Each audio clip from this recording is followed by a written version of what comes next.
ಜೀವನ ಪರ್ಯಂತರವಾಗಿ ನಿರಂತರವಾಗಿ ಯೋಗವನ್ನು ಮಾಡಿ ತಾಲೂಕು ಆಡಳಿತ ಅದರಲ್ಲಿ ಏರ್ಪಡಿಸಿರುವ 12ನೇ ಮಾರ್ಗದರ್ಶಕರು ಸನ್ಮಾನ್ಯ ಶ್ರೀ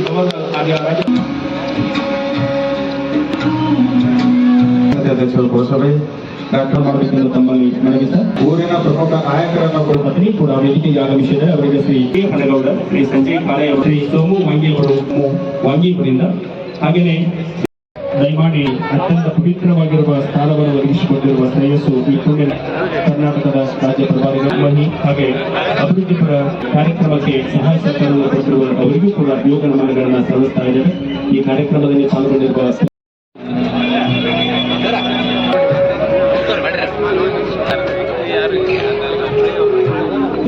ನಿಮ್ಮೆಲ್ಲರ ಈ ಪವಿತ್ರ ಯೋಗ ಮಾಡಂಗಿಲ್ಲ.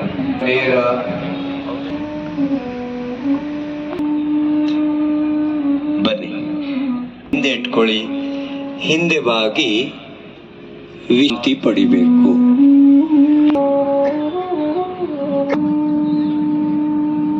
ಬನ್ನಿ ಕಾಲಗಳನ್ನು ಜೋಡಿಸ ವಜ್ರಾಸನ, ಕಾಲ ಮಡಚಿ ಕಣ್ಮುಚ್ಚಿ 4-5 ಗಂಟೆಗಳ ನಂತರ ಅಭ್ಯಾಸ ಮಾಡ ಸೇವನೆ ಮಾಡಿದ ತಕ್ಷಣ 3 ಮಾಡಿದ್ರೆ ಜೀರ್ಣ ಆಗತ್ತೆ, ಬೇಗ ಡೈಜೆಸ್ಟ್ ಆಗತ್ತೆ. ವೇಗವಾಗಿ ಶ್ವಾಸವನ್ನು ದೇಹದಲ್ಲಿ ಎಳೆಯುತ್ತಾ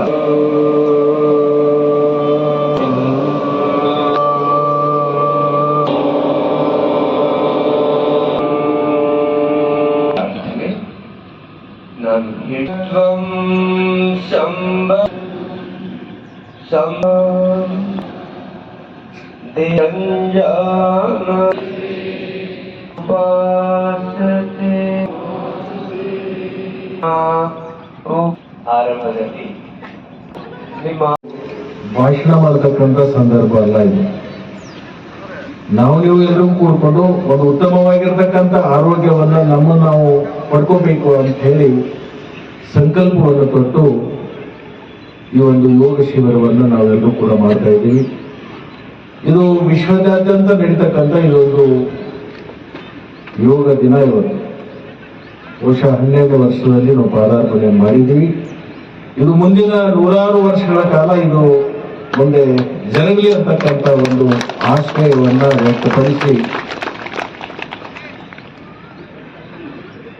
ಈ ಒಂದು ಯೋಗ ನಮ್ಮ ಬದುಕಿನಲ್ಲಿ ಒಂದು ಹೊಸ ಆಯಾಮವನ್ನ ಕೊಡ್ತಕ್ಕಂಥ ಇದೊಂದು ಯೋಗ. ರೋಗ ಮುಕ್ತ ಸಮಾಜವನ್ನು ಮಾಡಬೇಕು, ರೋಗ ಮುಕ್ತವಾಗಿರ್ತಕ್ಕಂಥ ಆರೋಗ್ಯವನ್ನ ನಾವು ಪಡ್ಕೋಬೇಕು ಅಂತಕ್ಕಂಥ ಉದ್ದೇಶವನ್ನು ಇಟ್ಕೊಂಡು ಇದನ್ನ ಮಾಡ್ತಕ್ಕಂಥದ್ದು ನಮ್ಮೆಲ್ಲರಿಗೂ ಇವತ್ತಿನ ದಿನಮಾನದಲ್ಲಿ ಅತ್ಯಂತ ಅವಶ್ಯಕವಾಗಿದೆ. ಇವತ್ತಿನ ದಿವಸ ನಮ್ಮ ಬದುಕಿನಲ್ಲಿ ಬಹಳಷ್ಟು ಬದಲಾವಣೆಗಳನ್ನು ನಾವು ಕಾಣ್ತಾ ಇದ್ದೀವಿ.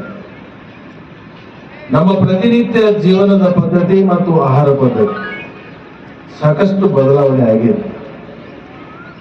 ಬಹುಶಃ ನೀವೆಲ್ಲರೂ ಕಂಡಿರ್ಬೋದು, ಅನೇಕ ಹಿರಿಯರಿದೆ ಮಕ್ಕಳು ಆಟ ಆಡುವ ಮುಂದೆ ಹಿಂದೆ ಕಾಲದಲ್ಲಿ ಬಿದ್ದರೆ ಕಾಲಿಗೆ ಗಾಯ ಆದರೆ ಅದೇ ಕೆಳಗಡೆ ಮಣ್ಣನ್ನು ತಗೊಂಡು ಅದಕ್ಕೆ ಹಚ್ಚಿಬಿಟ್ರೆ 3 ದಿವಸದಲ್ಲಿ ಅದು ಒಳಗೆ ಹೋಗ್ತಿದೆ. ಆದ್ರೆ ಇವತ್ತಿನ ದಿವಸ ಅಂತ ಪರಿಸ್ಥಿತಿ ಓದಿಲ್ಲ ನಮ್ಮ ಜೀವನ. ಕಾರಣ ಏನಂದ್ರೆ ಮಾನಸಿಕ ಒತ್ತಡ ಮತ್ತು ಅದರ ಜೊತೆಗೆ ನಮ್ಮ ಆಹಾರ ಪದ್ಧತಿ ಬದಲಾಗಿದೆ. ಇವತ್ತು ಏನಾದ್ರೂ ಒಂದು ಗಾಯ ಆದದ್ದಾದ್ರೆ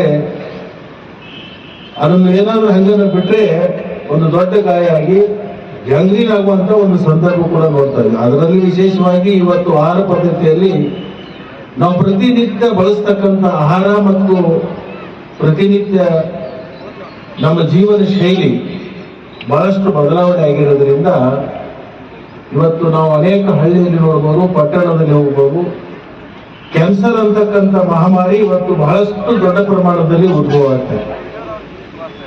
ಆ ಎಲ್ಲ ರೋಗಗಳಿಗೆ ಒಂದು ಮುಕ್ತಿಯನ್ನು ಕೊಡಬೇಕು. ಅದಕ್ಕೆ ರೋಗ ಮುಕ್ತವಾಗಿರ್ತಕ್ಕಂಥ ಆರೋಗ್ಯ ನಾವು ಪಡ್ಕೋಬೇಕಾದದ್ದಾದ್ರೆ ನಾವೆಲ್ಲರೂ ಕೂಡ ಇವತ್ತಿನ ದಿನಮಾನದಲ್ಲಿ ಯೋಗವನ್ನ ಕಡ್ಡಾಯವಾಗಿ ಪ್ರತಿನಿತ್ಯ ನಾವು ಮಾಡಬೇಕಾಗಿರ್ತಕ್ಕಂಥ ಅನಿವಾರ್ಯ ಅಂತಕ್ಕಂಥದ್ದನ್ನ ನಮ್ಮ ಎಲ್ಲ ಸಮಾಜದವರು ಇದನ್ನು ಅರ್ಥ ಮಾಡಿಕೊಂಡು ಒಂದು ಉತ್ತಮವಾಗಿರ್ತಕ್ಕಂಥ ಆರೋಗ್ಯವನ್ನು ನಾವು ಪಡ್ಕೊಳ್ಳಿಕ್ಕೆ ನೀವು ಯೋಗ ಮಾಡಿ ಇನ್ನೊಬ್ಬರಿಗೆ ಯೋಗ ಮಾಡಲಿಕ್ಕೆ ಪ್ರೇರಣೆಯನ್ನ ಕೊಡಿ.